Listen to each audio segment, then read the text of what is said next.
I don't know. I never counted. I am not really a math guy, you know? Well, here goes nothing. I say that because I assume a lot of you read the title and you are very frustrated. But just hear me out. Humor me, will you?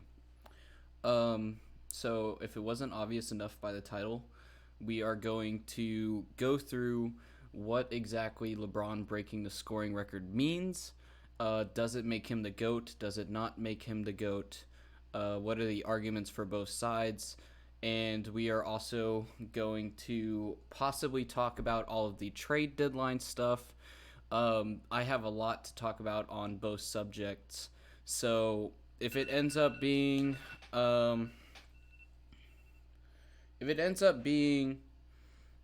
that the episode goes on for a long time, then I will cut it into two parts for time, especially because there has not been a podcast episode for a while. And so that will give two podcast episodes that are back to back to make up for the fact that there hasn't been one out for a while. And also, hopefully, if I do cut it up, one of these will come before the Super Bowl and one will come after the Super Bowl. That way, obviously, I'm not competing too much for Super Bowl views, and also so that the podcast sort of remains in the media cycle and relevant to what we're talking about today. You know, if I uploaded this next week, then LeBron's record is old news at that point, as well as the trades. But before we get into all that, I just wanted to say really quick that we are incredibly close to 500 subs. I do have something planned for when we do hit 500 subs, but we are literally like 5 away. We are on 495 right now. So do whatever you can. It really helps. You know, like the videos, subscribe if you haven't already. And if you are subscribed and you have liked the videos, then share the videos to other people. Get them to a broader audience. That really does help me a lot. And yeah, I just really wanted to announce that we are really, really close, which is exciting. So please, if you are enjoying the videos, please share them to other people. You know, get the channel out there, all that good stuff. And I also, again, just wanted to apologize for not uploading a podcast episode for a while, even though I have been keeping up with uploads, which is good. Now that everything is said and done, I guess I can sort of talk about it. I don't want to go into too much detail, but I did have a death in the family, and it was somebody that was rather close to me, so I wasn't able to record or upload any podcast for a while because, you know, I just felt like I wouldn't bring that much energy if I were to record a podcast episode, and then also having to deal with everything that came after, such as, you know, the funeral and all that other stuff. But with that being said, let's just go ahead and get on to the episode. So, I actually do have a large document here to go along with this GOAT argument, because I feel like obviously making such a huge claim that LeBron is not the GOAT without having anything to back it up would not be a very smart decision. So I'm not going to have this on screen the whole time, but as you can see, it's 6 pages with a lot of links, and we're going to go ahead and go through it. But right here, while it's on screen, you can see that my biggest arguments is that scoring is not everything. You know, you could be the scoring leader and have the scoring record, but that doesn't indefinitely make you the GOAT. Difference in eras, the record is inflated. However, in defense of LeBron, I have that he's also the assist leader. How much can he break it by? The amount of games he did it in and longevity. I also have right here other arguments. And what I mean by that is, before we get into this, um, the GOAT argument is a very sensitive argument for a lot of people, which is why I'm hoping that the title sort of brought a lot of you here. But at the same time, uh, I want there to be sort of a mature agreement between the two of us, between me, the person doing the podcast, and you as the viewer. I know a lot of y'all that like LeBron may be younger, and whenever I've talked about LeBron before, I've gotten negative comments, but I can usually tell whenever it's people that don't have their driver's license yet, that you know uh, don't really go in with an open mind. And so all I'm asking from you is that you go in with an open mind with this. I admit that I'm very stubborn, and a lot of people are very stubborn when saying that MJ is the GOAT. However, the same can be said for the opposition saying that LeBron is the GOAT as well. Both sides are very stubborn, and I feel like even with LeBron breaking the scoring record, many people aren't swayed too much either way. They're sort of set in their mind. Um, but again, hopefully we can have sort of a mutual agreement to go in with an open mind. Because even with how stubborn I am with MJ, as I was doing my own research, which I'm about to go into, I brought arguments up for myself that maybe LeBron is the GOAT. But we're going to discuss that here today, which obviously is a huge discussion. Also, I forgot to mention that I am recording this episode rather than doing it live like I usually do. That is because I do have work here in a little bit, so I'm going to have to leave and then come back during this episode. And also because I wasn't sure if this episode's going to be 2 parts based on how long it is. So if halfway through this there's like a cut and all of a sudden it's darker and seems later at night, that's why. But usually these episodes obviously will be live streamed, just not right now because of how busy I've been this week. But I wanted to get this out sort of around the Super Bowl so that, again, like I said, the episode stays relevant and it doesn't have to be uploaded on Saturday or Sunday or Monday or whatever, competing with Super Bowl views a little bit. But let's go ahead and jump right into it. So again, I'm not going to have this on screen the whole time because I don't want it to seem like I'm reading off of a script. But these are big notes that I have for myself, and I'm going to try and break down each of the sort of bullet points or paragraphs that I wrote while researching.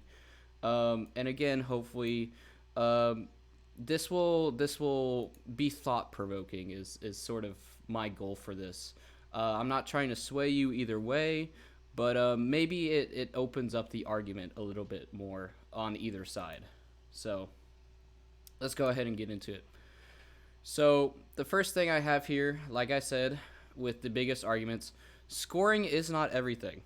If that was the case, Kareem would have been the GOAT for everyone for the past almost 40 years, and Wilt and Kobe would be in the top 3 with their 181-point games, and Wilt when he averaged 50 points per game in a season. However, even with Wilt's 50 points per game stat line, Bill Russell still took home the MVP that season. Many people ask why when we look at Russell's stat line, and it then becomes more apparent. Bill Russell in 1962 had almost 24 rebounds per game. And once again, I have links here that I can go ahead and show on screen that relate to what I am talking about.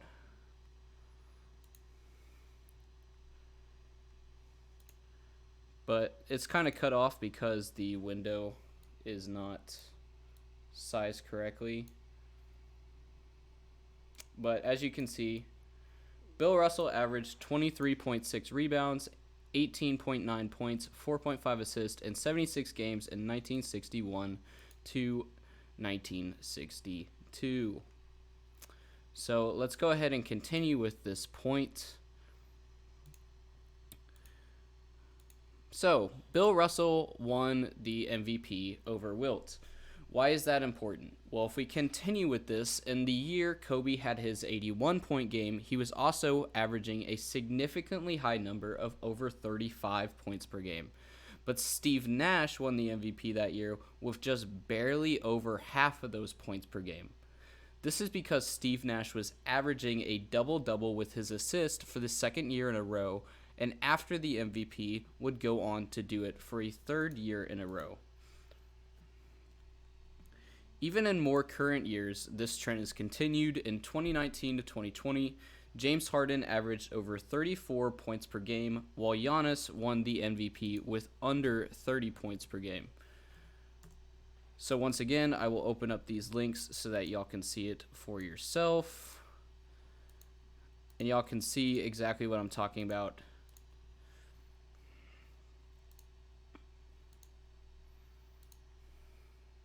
So if we go here, James Harden averaged the most points per game in 2019 to 2020 with 34.3 per game. Beal then comes next at 30.5. Then Damian Lillard at 30, Trae Young at 29, and Antetokounmpo at 29.5. However, Giannis won the MVP that season because if we go down here, he has 13.6 rebounds per game, 5.6, 1 steal, and 1 steal per game. Versus James Harden, only 6.6 rebounds a game, 7.5 assists, almost 2 steals, and almost 1 block. So a lot of people, argue that James Harden should have won the MVP. They also argue that he should have won it against Russell Westbrook when Russell Westbrook had the triple-double. And then Bradley Beal with the second amount of points, he doesn't even come close in terms of assists, rebounds, or blocks or anything like that. They're putting up high amount of points, but again, points isn't the end all be all of everything else. Because if that were the case, then the Wizards would be a much higher market with Bradley Beal again averaging 30.5 in second place for that season. So again, why are we bringing this up? Well, exactly what I just said. This all ties back to the original point that scoring does not immediately make you the best. And let me show the Steve Nash stuff real quick. So I believe it was it was 2005 to 2006. So Kobe has 35.4 points per game. However, he has 5.3 rebounds and only 4.5 assists, while Steve Nash has 10.5 assists and about the same amount of rebounds. So what does make you the best? Well, if there was a definite answer, then the GOAT argument would be easy. If there was a definite answer of what makes you the best, we could go, blocks make you the best. We could choose blocks, and whoever has the best blocks per game, whoever had the most block records, whoever had the total amount of blocks or the best season with blocks, that would be the definite GOAT. Same thing with rebounds. If we said rebounds makes you the best, then we could choose who has the most rebounds out of everybody. We could choose who has the most rebounds per game in a season, and so on. And even with that, it would be a hard comparison because, you have people like Wilt Chamberlain and Bill Russell, again, that were playing in a much different era where they had games that they had, 40 rebounds. We just talked about Bill Russell was averaging 23.6 rebounds per game. So there is no definite stat or definite thing that you can point to that makes somebody the absolute best. And even if there was, then you have to compare different eras and different play styles and different teams. Even if they're in the same era, are they being utilized as much as they could be, or is it a more of a team system where maybe they could get a lot more rebounds or they could get a lot more steals, but instead they have somebody else on the team that's also contributing to rebounds and steals, and so the stats are leveled out a little bit. Uh, yeah, so on here I basically just said the same thing. Choose the stat or resume accomplishment, and whoever is the best is the GOAT. However, it's a combination of things, and it's subjective at the end of the day. This is why different people have different GOATs for different reasons.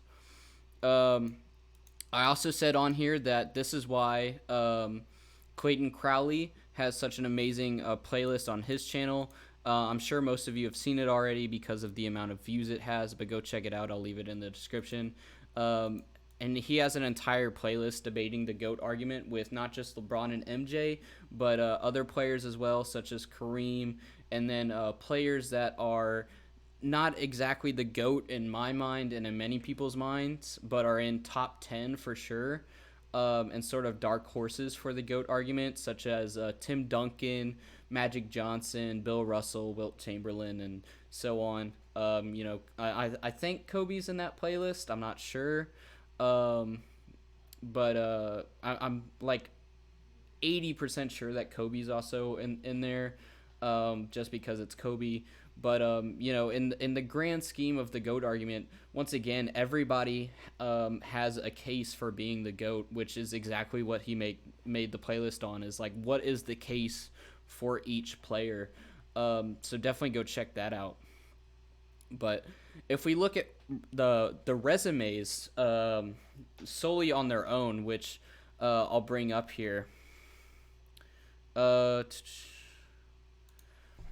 that MJ and Kareem both have LeBron beat in terms of resume. So let me go ahead and pull it up here.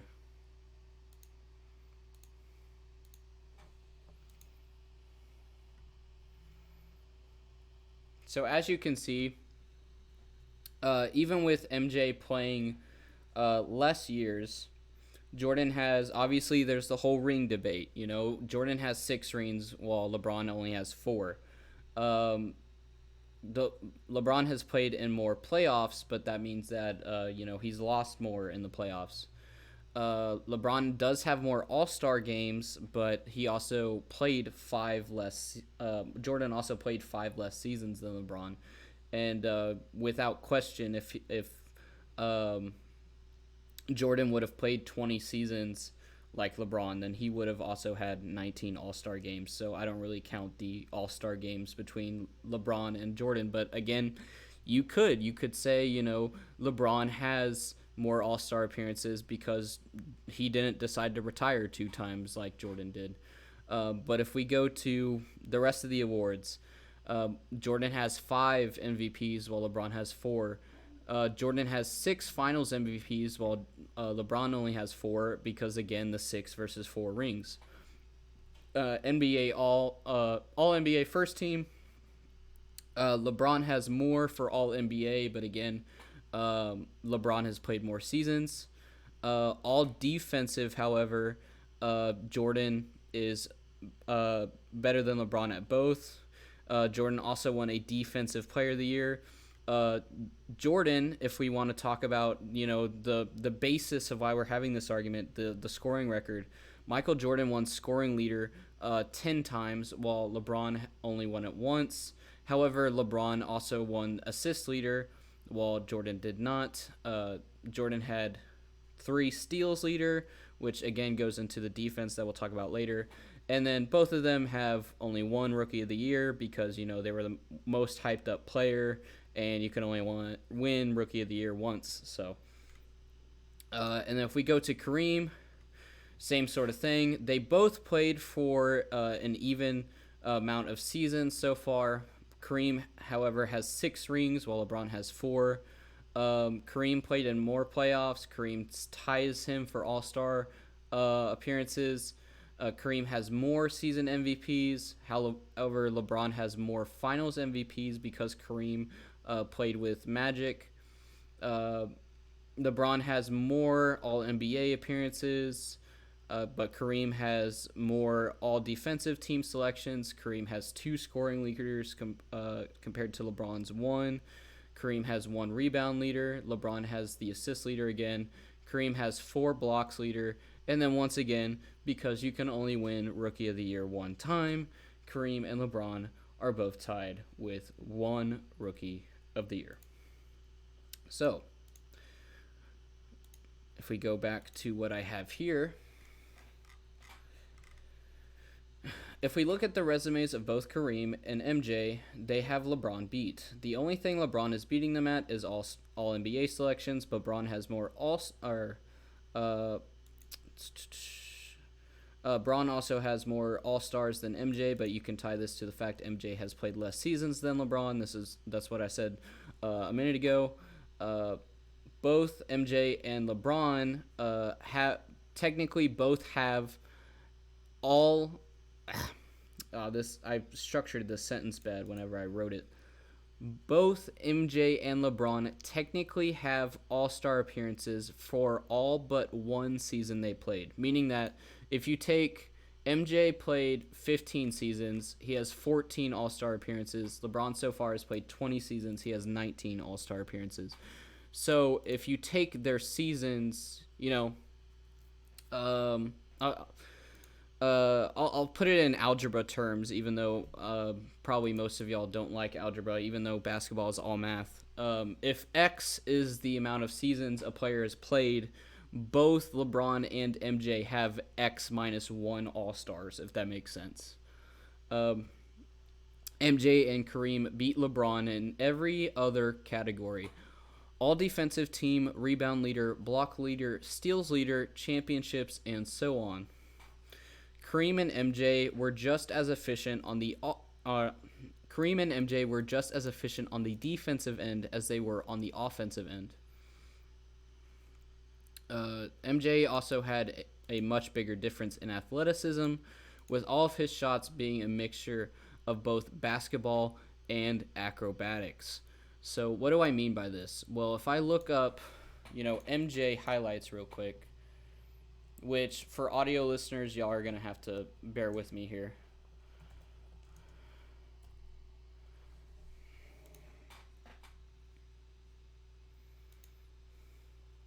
Let me mute it real quick.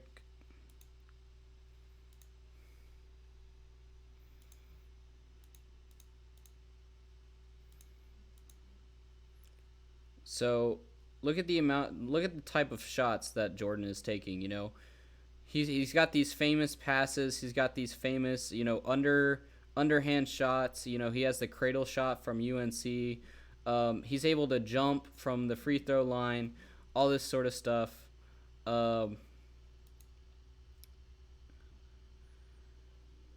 He's able to posterize a lot of people, which LeBron can too, to be fair.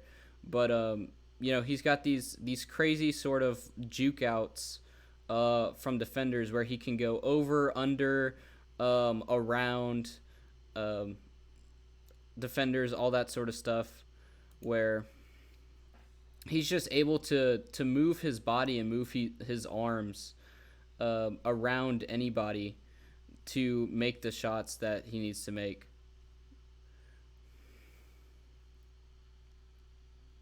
So I'll go ahead and let the highlights play out a little bit more. Once again, audio listeners, y'all are just going to have to bear with a little bit. Right now I'm watching Michael Jordan top 50 all-time plays on YouTube if you want to try and follow along.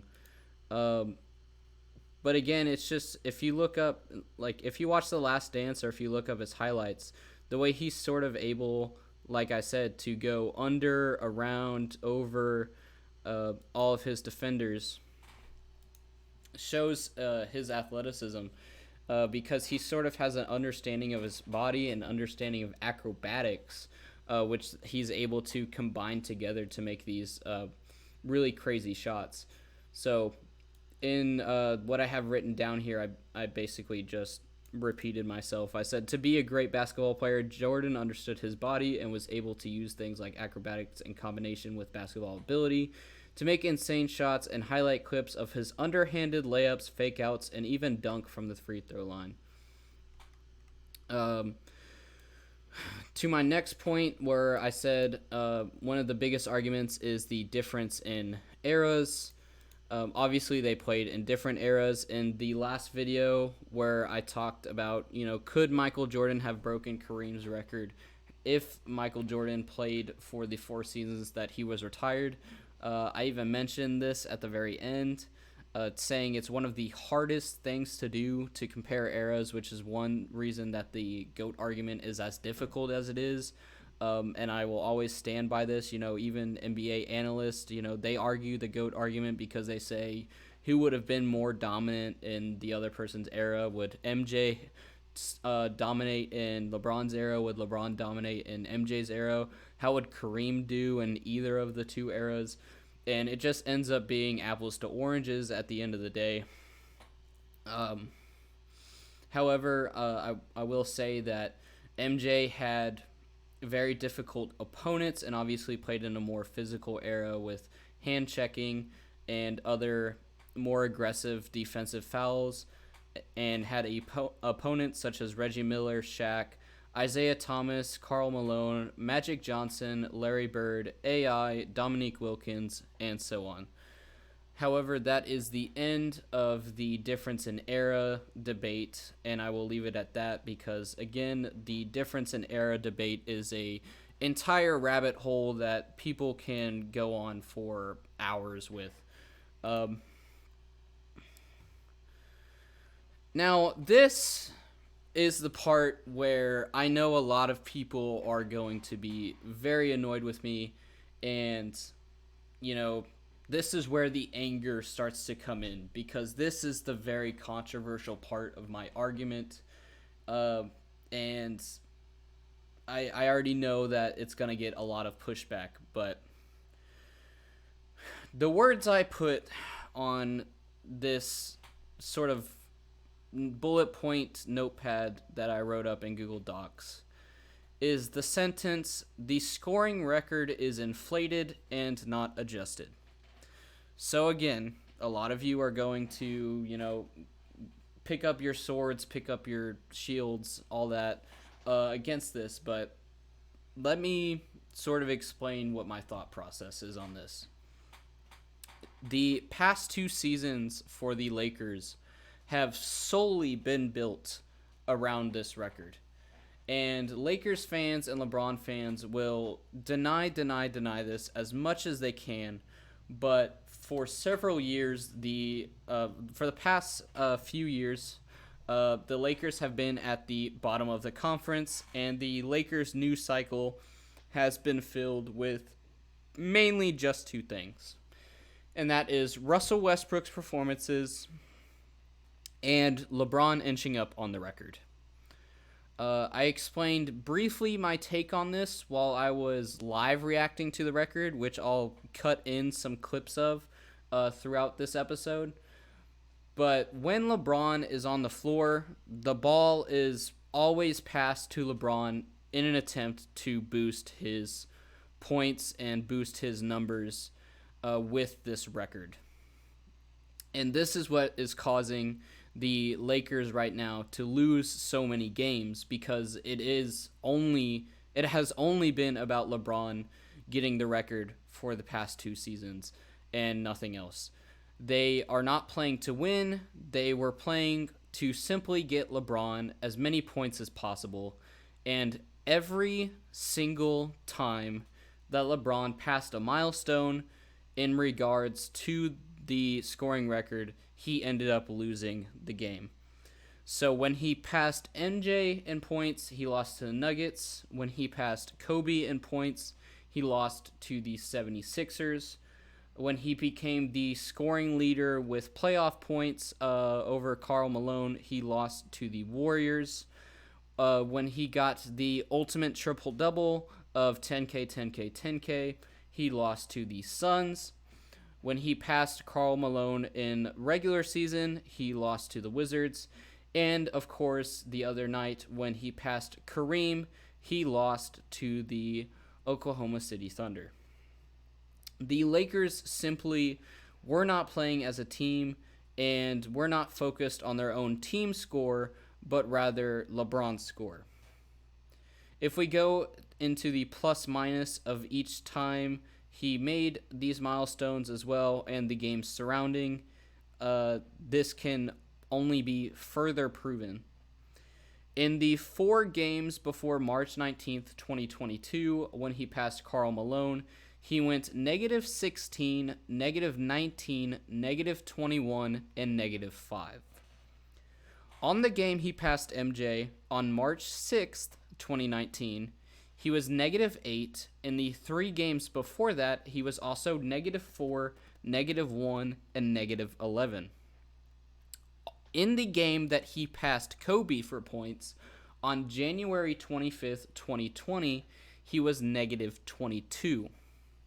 So as you can see, his plus minus in regards to getting the record and getting milestones is not that great. And whenever he did pass a milestone, it ultimately led to him losing the game. Over the past 10 seasons as well, these past 2 seasons have been the only time that his average field goal attempts per game have been over 20. He has always been about 18 field goal attempts per game, 19 field goal attempts per game, and now he's at 20, 21 field goal attempts per game because, again, he's being fed the ball more, he's getting more shot attempts, so that he basically has as much ample opportunity to break this record as possible. On the game that he broke the record as well against the Oklahoma City Thunder, he only had 3 assists in the entire game, which is tied for the least amount of assists that he had this season. As he broke 20,000 points in 2013 as well, over 60% of his lowest assist games came after he broke that 20K point milestone. And I will go ahead and show this on the screen here so you can better visualize exactly what I'm talking about. So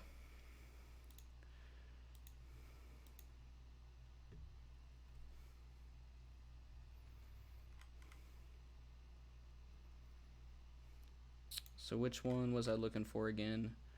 March 19th, 2022. So right here, he's +1 for the game for March 19th. But before that, like I said, -5, -19, -21, -16. And these are some of his higher field goal attempt games as well. And if we pull up those basketball reference links that I have here, it's just basically what I said earlier of showing, the -8, -4, -1, -11, all that. And then if we go to assists per game and field goal attempts, when he was starting out after he was drafted, he had some low assist games. But a large percentage, as you can see here, are him as a Laker, and then him in Cleveland and with the Heat as well after 2013.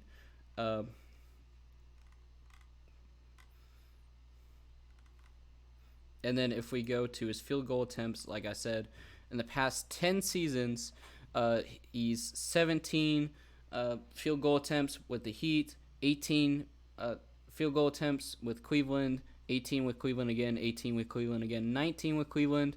And then with the Lakers, it sort of increases a little bit, but still below 20. So 19.9, 19.4, 18.3. And then these past 2 seasons, 21.8, 22.8.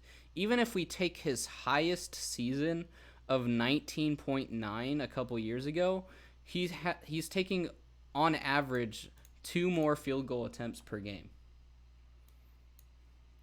Which you could equate that to, again, the pace of the league increasing, I've talked about it before that there's less defense and people are shooting more, and that has a little bit to do with it.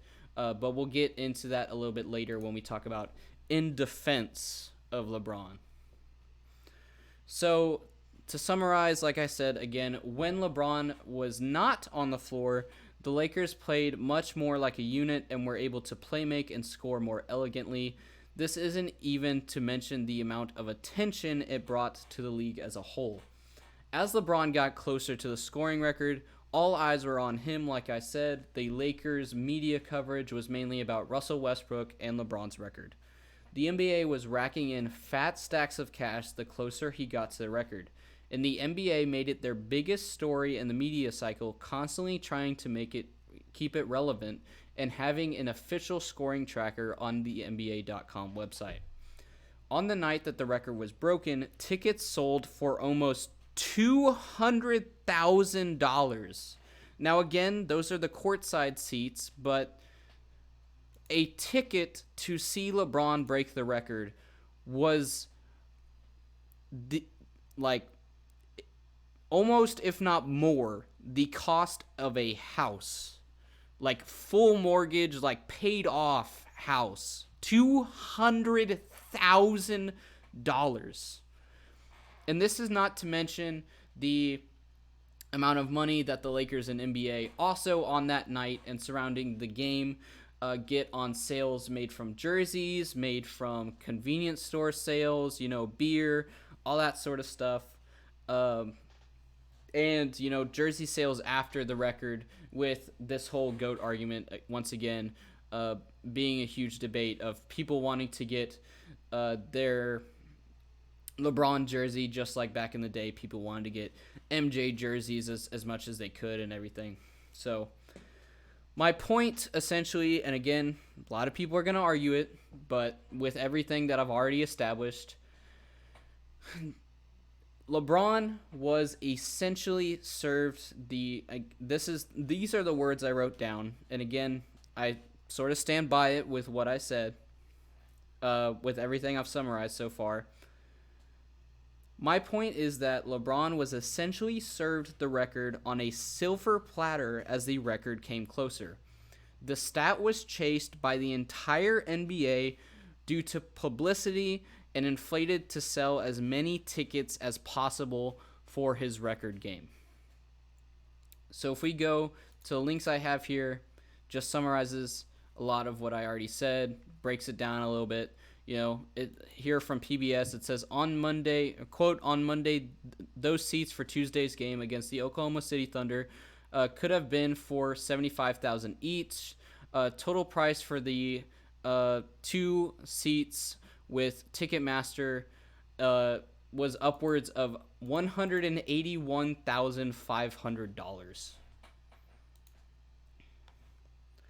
And once again, just some more links here that sort of go into what I've already said, and just articles that are repeating the same thing about, how much money was made on LeBron's record night in terms of convenience store purchases, jersey sales from the Lakers shop, tickets themselves, ticket prices, and people watching at home, money, you get money from streams, people watching on TV, people watching from whatever service they use, Hulu with their sports package, that type of thing. So this later in the notes I have written down, I also go on to say that this is all not to mention that even with it being served on a quote-unquote silver platter, as I said, this scoring record has a lot of other asterisks next to it. Kareem did not play for the first 4 years of his career. Kareem played in an era where you could not enter the NBA until after you graduated college, meaning that he played 4 more years at UCLA. Even if we take Kareem's worst seasons, even though his best seasons were at the start of his NBA career and he started to level off later, if we take his worst season and we take 22 points per game, we multiply it by about 79 games a season that he was averaging times the 4 seasons that he would have played had he gone straight into the NBA, and we add that to Kareem's current record, he surpasses 45,000. So let's get, the 38,000 out of here. Let's forget about 38,387, and let's talk about if Kareem was able to play right out of high school the way LeBron was. Kareem would have over 45,000 points, and this is also without the next point that I'm going to make, which I'm not going to spend too much time on because it doesn't make much difference with the way Kareem scored, but this is 45,000 points considering that Kareem also had no three-point line. I put on here, this point will be brief because Kareem never shot threes to begin with, but it's still worth mentioning that Kareem did not have a three-point line later in his career. Had there been a three-point line, early in his career, maybe he would have adapted his game a little bit more. Maybe he would have tried to shoot more threes. That's all circumstantial. That's all hypothetical. Would he have attempted more threes if the possibility was there? We simply don't know because in the scoring record, he only has 1 3. But, he wasn't even given the option to shoot threes, essentially, is the point there. So even with no threes, with this math, he would have had over 45,000 points. And so I'll show it here just so y'all get the exact number that I'm talking about. So if we look up calculator, let's take the 22 times 79, like I said, multiply that by 4. We get 6,952. You guys can probably hear my roommates in the background. I apologize about that. And we add that to the 38,387. We get 45,339. I mean, again, it speaks for itself. Those 4 seasons, he could have scored 7,000 points. And then obviously 38,000 plus 7,000, that's over 45,000 right there. And that's also taking his worst season as well. So if we go to Kareem's stats, just for the sake of driving this point home further, let's go to some of his best seasons. So let's take his first 4 seasons where he averages 28, 31, 34, 30.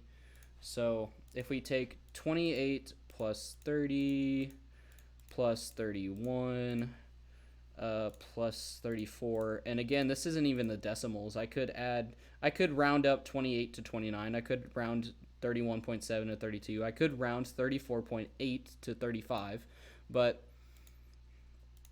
let's just leave it as the whole numbers as it is. So we take 123 is the total of all those 4 seasons. We divide it by 4 seasons to get an average for those 4 seasons. So then we have 30.75 for how much he was averaging in his first 4 seasons. So then if we take that number instead of the 22, multiply it by the 79 games he was averaging, right here, and then we multiply that by 4 as well, we get almost 10,000 points. So when we add that to 38,387, he almost clears not only 45,000, he almost clears 50,000 points with 48,104 points. So again, this is not adjusted if Kareem were to play for 4 more seasons. If we look at how fast Kareem also got his record, we can see that Kareem was scoring faster than LeBron for pretty much all of the seasons except for in his last 2 seasons. And this is obviously because of Kareem sort of leveling off his last couple seasons with getting older, and also LeBron, like I said, being fed the ball a lot more in the last 2 seasons as well. If we look at other criteria as well, Even with the scoring record, he isn't the most efficient scorer. MJ has 10 scoring record titles, and MJ scored 20,000 points at a much faster rate and averages more in his career with a higher usage rate compared to LeBron. So to summarize, scoring is not everything. LeBron is beat in nearly every other aspect of basketball by Kareem, MJ, or both of them. Even when evaluating scoring, LeBron is not the best scorer despite having the most points, especially with the record being skewed in his favor. And then I put here, as you can see, I'll put it back on screen. The scoring record changes nothing. MJ remains the title of the greatest to me personally, period. But I will add a little thing here at the end. While I said, here, I'm typing it out on screen for y'all. While I said this changes nothing for me personally, the GOAT argument will always be subjective. There. Just to put a little bit, clear things up. Like I said to go in with an open mind. I myself am also having an open mind as an agreement to you guys, since I'm hoping you are also going in with sort of an open mind here. But to me, the scoring record does not really change that much, at least with the arguments that I've provided so far. However, we're about to get into the defense of LeBron, and it does sort of change my view a little bit, and the importance of why LeBron could be considered the GOAT, considering the scoring record. So, just like I was hoping y'all were having an open mind with me about MJ, I am going in with an open mind with LeBron to have a mutual respect for each other. But so far, to me, MJ still remains the title of GOAT to me personally. But at the end of the day, as I've said in my previous video and in this video, I cannot reiterate enough that at the end of the day, the GOAT is who you choose, and it is simply an objective thing. But I'm going to go ahead and head to work, and I will see you guys in about 4 hours, and I will record the last little bit of this in defense of LeBron. So stay tuned to the podcast episode for that. All right, here we are with part 2. If I seem a little less energetic, it is because I am recording this at 11:45 at night, and I have to be up at like 4 a.m. tomorrow. So I'm going to go ahead and try and get through this as best I can and try and keep the energy up, but if I do seem tired throughout this second part, it is because I am. But again, I just went on a long rant against LeBron, so let's go ahead and start the arguments for LeBron and why he could possibly be the GOAT. So, obviously, the number one thing most people think of whenever they think of LeBron and the GOAT argument is his longevity. And his longevity just speaks for itself. There's several things that I can say there. There's plenty that's already been said about his longevity, and sort of everything that can be said about LeBron ultimately in some way ties back to his longevity. And I have never, even whenever I say that MJ is still personally the GOAT for me, I have never once questioned LeBron's longevity. I have always gone on record for saying that in the conversation of longevity, LeBron James is the GOAT. He is the longevity GOAT. I've said that many, many times, and it's just incredible that in his 20th year, he is still able to put up 30 points per game. And even when we look at Kareem and, his previous scoring record, he starts to level off with his age as time goes on, and he starts to plateau in his last couple seasons as well, which we'll get into. But again, even with how much bias or how much like I talk negatively on LeBron, his like talking bad about his longevity is like over the line for me, because that is something that can never be questioned. So here on the notes that I have, I said I want to start off by saying I've never once challenged LeBron's longevity. His ability to play is so great that he averages more in his 20th season than his earlier seasons. I can't even do it justice trying to describe it, and it's indescribable with words. But he is unquestionably the longevity GOAT. Uh, it is due to this consistency that he is able to do the things that he does. When looking at the pace of his scoring the last couple years, it's almost a straight linear line. Besides these last 2 seasons when he started to chase the stat, we can then apply this to the next point that I bring up. While I say that the scoring record is not adjusted, LeBron is not done scoring. So basically, what I mean by this is, like, I earlier I put so many asterisks next to, if Kareem had played 4 more years, he would have scored well over 40,000 points. And LeBron was, I basically made the claim, like, a lot of people helped LeBron get the record. They fed him the ball a lot more, things like that. However, he isn't done playing, so he could easily shatter this record by a lot and get 40,000 himself and basically erase all of those asterisks by how much he destroys the record. And it just goes back to his longevity. If he's able to play 20 seasons like this, is he able to play 22 seasons like this, 23 seasons like this, and so on?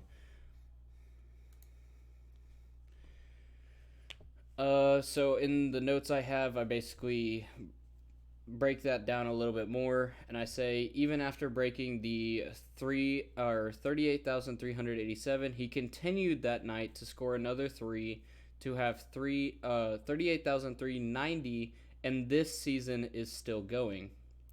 Right now, LeBron is obviously tied with Kareem for the amount of seasons played. He has completed the scoring record, so theoretically he could retire if he wanted to, with nothing else left to prove. However, he has expressed openly and many times, and it's no secret, that he wants to play with Bronny at least 1 year. This would require him to stay in the league for 2 more years, seeing as Bronny is available for draft in 2024. He averages about 60 games a season since going to LA. If we multiply the remaining 15 games for him to average this season times 30 points per game, and also add 30 points per game times 60 games a season for 2 more seasons, LeBron would surpass about 42,000 points. After passing 40,000 points, there is no more asterisks that can be added to the record. That will be an untouchable number for years to come that only further shows his longevity and consistency at playing a professional level. So yeah, that's basically just summarizes everything that I said. Even if right now people can be like, I've gone on record saying even if LeBron breaks the scoring record, to me, Kareem is still the scoring king. Once LeBron breaks like 39,000 or 40,000, or even goes up to like 42,000, 45,000, like, that argument cannot be made anymore. Like, he will be like the indefinite scoring like record, even with everything considered that I mentioned before.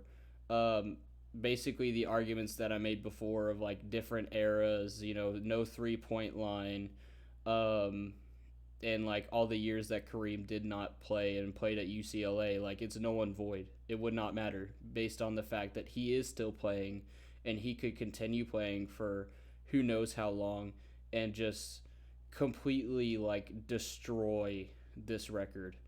Um, However, I put on here. However, there's the question of how playing two more seasons puts stress on his body and how long he can keep averaging 30. But so far, he's shown that that is no problem for him.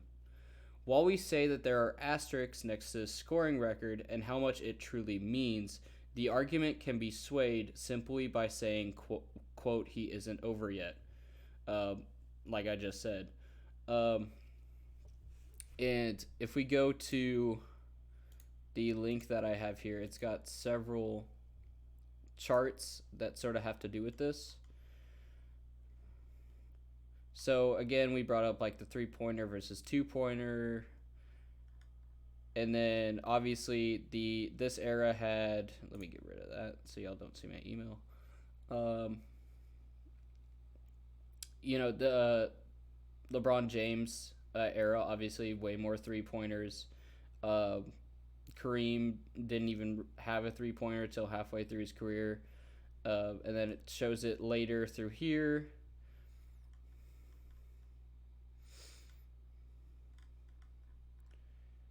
And then this shows, the scoring by age. So with Michael Jordan, he scores amazingly high, and then it just starts to decrease as normal. And then Kareem's same thing. It stays relatively even, but once Kareem hits 35, it really starts to decline and plateau. But if we look at LeBron's not only stays consistent, but then once he hits 35, rather than plateauing like Kareem, it actually increases. So audio listeners, y'all are going to have to bear with me because y'all can't see the graph. But basically, it shows the lines of MJ scoring versus Kareem scoring versus LeBron scoring and how many points per game per age. And LeBron's stays almost even from year 23 to age 35, and then once he hits age 35, it actually increases from 25 to 30. And then Kareem's goes from about age 22 as well to and increases to age 25, and then at age 25 he actually decreases back to about 27-ish points per game. And then it continues to sort of slowly decline but stay relatively even until we hit age 33, and then it decreases down to about 22 points per game at 35, stays relatively even, and then at about age 38, it drops from about 24 all the way down to only 10. So it's a massive decrease between age about 38 to age 42 for Kareem. With MJ, he has a huge skyrocket from age 22 to about age 23, age 24, going from 24 points per game to about 36, 37.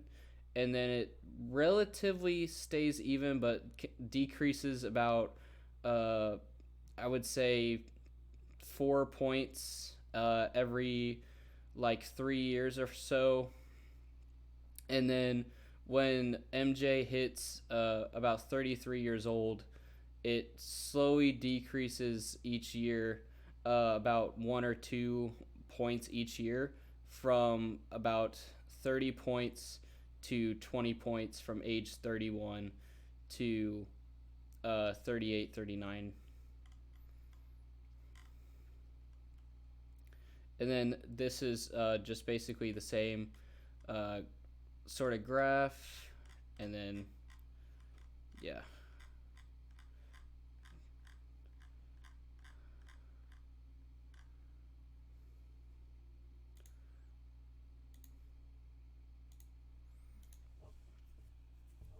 There's also the argument about how fast LeBron got the record. I talked previously about how Kareem has more points per season for the majority of his time versus LeBron's. However, when comparing the points per minute, LeBron passes Kareem easily. However, there's also the argument that, again, this is due to a difference in pace of the game and era. Kareem also had to level off and plateau, as we just talked about, while LeBron is still has his foot on the gas at 7th in scoring. And if we go to this link here, we can show the points per minute graph that I was just talking about. So as you can see with this graph, for a lot of it, Kareem sort of stays above LeBron until the later seasons. But then on the points per minute, LeBron stays above Kareem almost the entire time, with the exception of the first couple seasons and then the around the 8th to 9th season right here.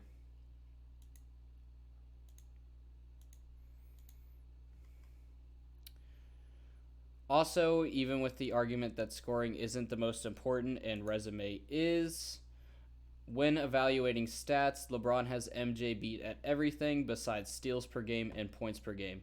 He also has MJ beat in totals and everything except steals. LeBron even has a better true shooting percentage and win shares. So if we go back to those websites that I was using earlier when talking about resumes and accolades and that sort of stuff, if we scroll down later and look at totals and things like that, LeBron beats Kareem at everything except for rebounds and blocks because, that's what Kareem really excelled at. And if we go to totals, it's the same thing.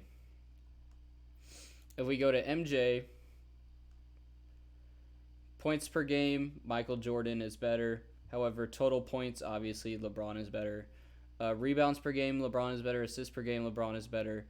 Blocks per game, they're tied. Total rebounds, LeBron is better. Total assists, LeBron is better. Total blocks, LeBron is better.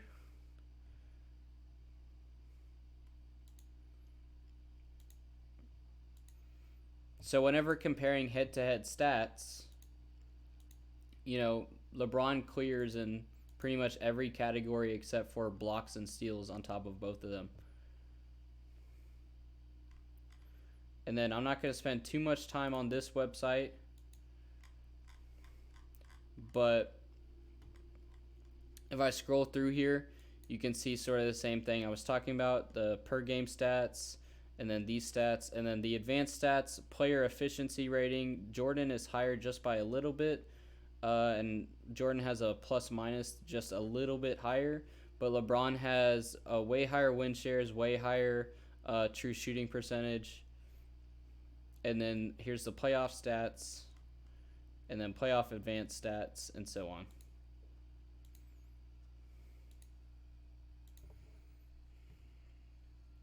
And this also goes to our next point as well.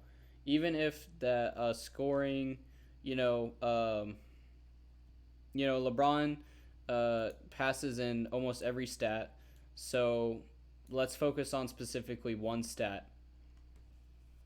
Despite my point that the scoring record was handed to him, his ability to pass is also rivaled amongst the greats, already passing Steve Nash, Magic Johnson, and less than 1,000 away from also passing Chris Paul, three of the greatest facilitators and point guards of all time. So this is focusing on the assist record. Like I just said, Steve Nash, Magic Johnson, Chris Paul, three of amazing point guards. People call Chris Paul the point god. Magic Johnson is known for his passing ability. Steve Nash, we just talked about before how Steve Nash won his MVP by his assist numbers. And LeBron has those assist numbers as well. So while somebody like me can before argue about how his field goal attempts went up, he's playing a little bit more selfish and everything like that to try and get this record. He's scoring for himself, and make all these claims. At the same time, his assists are there as well to sort of uh, rebuttal that point that he's not being selfish. He is facilitating play like a point guard, which is one of the things that makes LeBron so great. He has the court vision and the playmaking ability of a point guard while having the body and athleticism of a forward and everything like that. So I put on here, even after taking away the scoring record, LeBron stands alone with the ultimate triple double, being the only player with 10,000 points, 10,000 rebounds, and 10,000 assists. So again, we can talk about Russell Westbrook, Oscar Robertson, um, being the triple double kings, but having totals that rival each other like that with the ultimate triple double of all time. Uh, Obviously he's gonna have a lot more points because he's the main guy on any team that he plays on. So his points are going to be much higher than his rebounds and assists, and that also goes for anybody because scoring is how you get points in basketball. But his assists and rebounds are also right there as well. And I put on there, I put on my notes, just as many articles have been made about his passing as have been made about his scoring ability, meaning he doesn't just shoot the ball over and over, but tries to play make and facilitate like Magic Johnson.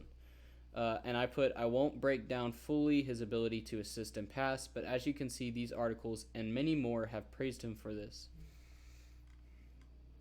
I did not put the links to the articles here, so give me just a second. But I will pull them up shortly.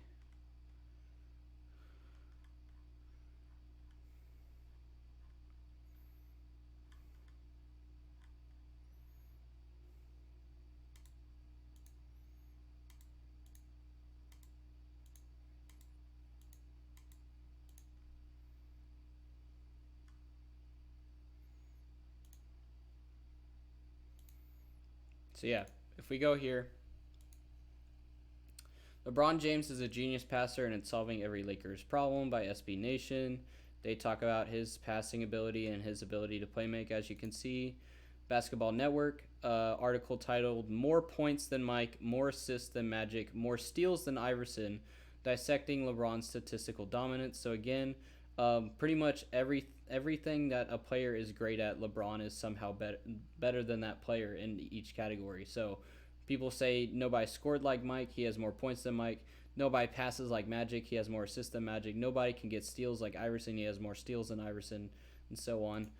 This one, LeBron's passing skills have regularly earned him major accolades, and this goes on. By Bleacher Report, breaking down how LeBron is the most unique NBA star ever, and what is the first thing that they talk about? Passing ability. On this one, this is basically just drills about how LeBron passes, but still proves the point of so many people talking about LeBron's passing ability and how to basically pass like LeBron, quote unquote.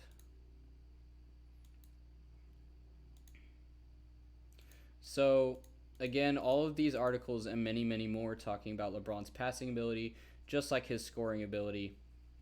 So, uh, anybody like me that says, he's selfish and that's why he gets the record can easily be destroyed based on his assist numbers and his infamous passing ability. So I put at the end, in short, even if the scoring record has asterisks, many things undo the asterisks. And even if we disregard the scoring record, there are many other things that he can hang his hat on. And I don't know what other way to say it. We talked at the beginning that the scoring or the GOAT debate is so hard because it's hard to pick one thing and say, okay, this thing makes you the GOAT. But LeBron is one of those players that's so well rounded that you can pick any stat and LeBron will be in that conversation. So even though the GOAT debate is so broad about like the things that you can choose from, you can choose just about anything, and LeBron will still be in the conversation for that resume, that stat, and so on. Uh, but that sort of summarizes my takes for LeBron. So with that all said and done, I can definitely see an argument for why LeBron is the GOAT. However, as I said before, MJ is still the GOAT for me. I hope that you went into this with an open mind, and maybe I was able to sway you in some way. If not, then I completely understand. Because again, with the GOAT debate, it is a very stubborn thing and everything like that. But I'm just hoping you didn't go in with as much stubbornness as a lot of people do. Again, I had said before, every time I post a video of LeBron, there's always 12 or 13-year-olds that instantly just say like, "Oh, you know nothing about basketball. You're just a hater," and everything like that. And I feel like those are not constructive. If you're just going to disregard any argument made against LeBron or against MJ or against Kareem or against any player by just saying you're a hater, then like there's no argument that can be made to convince you because you're just going to say that everybody that disagrees with you is a hater. And that doesn't just go for basketball either. That goes for life. You can't just disregard everything that people say to you based on like, oh, you're stupid, oh, you're a hater, oh, you don't understand, stuff like that. So hopefully not only with this episode but in life you can follow things with an open mind, and hopefully this was educational or entertaining to say the least, because that is the main goal. So thank you guys for allowing me to do this for 40 episodes and continuing to watch the podcast. Thank you for subscribing and getting me to almost 500 subs. Hopefully we can get to that 500 subs soon. Hopefully you guys share the videos around and like the videos and subscribe if you haven't already, all that good stuff. And I think that's about it. Next podcast episode should be dropping soon with episode 41, where we will talk about all the trade deadline craziness and maybe some all-star stuff, depending on how much time we have. And I will see you guys in the next one. I think that's about all I got for this one. So Nathan Bunnett, episode 40, guys. Peace out.